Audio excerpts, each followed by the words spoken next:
You name it and I'll eat it. And these days, I'm eating a lot of these tasty treats. Southern sweet potato fries from Trinity Frozen Foods in Pembroke, North Carolina. North Carolina produces almost 50% of all sweet potatoes grown in North America. And every day, those local farmers deliver about 40,000 pounds of the state's biggest and finest sweet potatoes.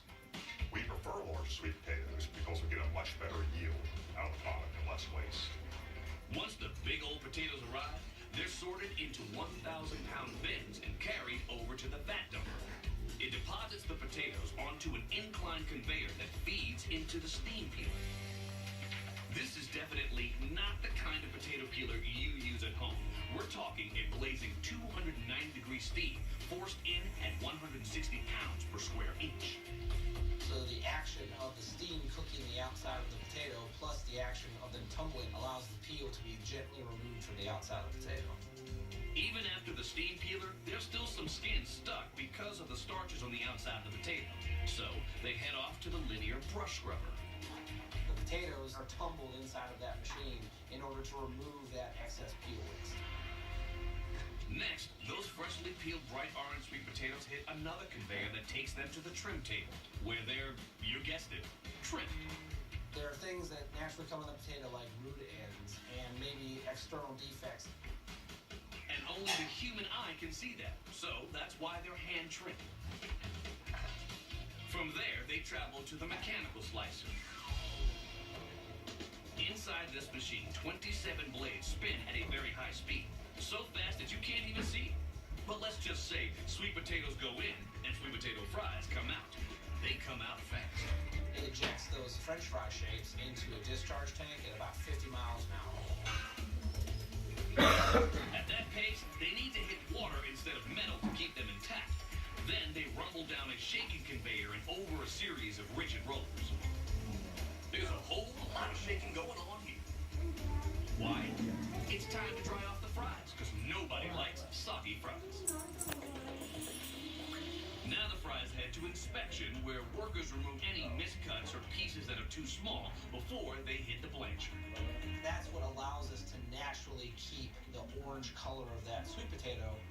In fact, most vegetables need to be steam blanched if they're going to be frozen. Otherwise, prolonged exposure to air would make their color fade. And check out this next contraption, the vibratory shaker conveyor that helps the fries dry out a bit more. That shaker conveyor has fins installed on it in order to allow those fries to travel linearly but be separated from each other.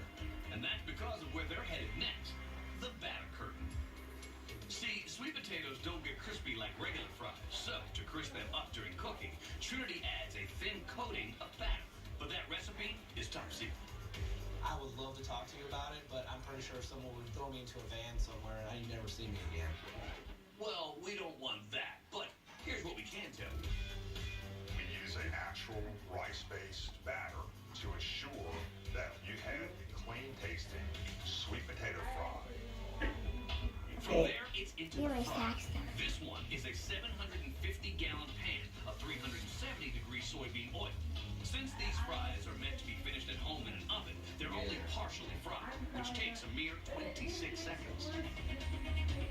Then it's out of the frying pan and into the freezer. To keep that farm fresh taste, the fries take a quick ride on a conveyor belt straight into a 28-ton freezer, which is about the size of 2 school buses. When those little fresh frozen fries come out of the freezer, they're a chilly -2 degrees. They're quickly hand sorted and inspected before they hit this super shiny scale. The most impressive piece of machinery we have here is our multi-head scaling system.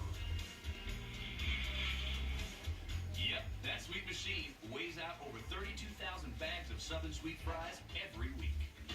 It's southern and it's sweet, and it's arguably the best sweet potato fry on the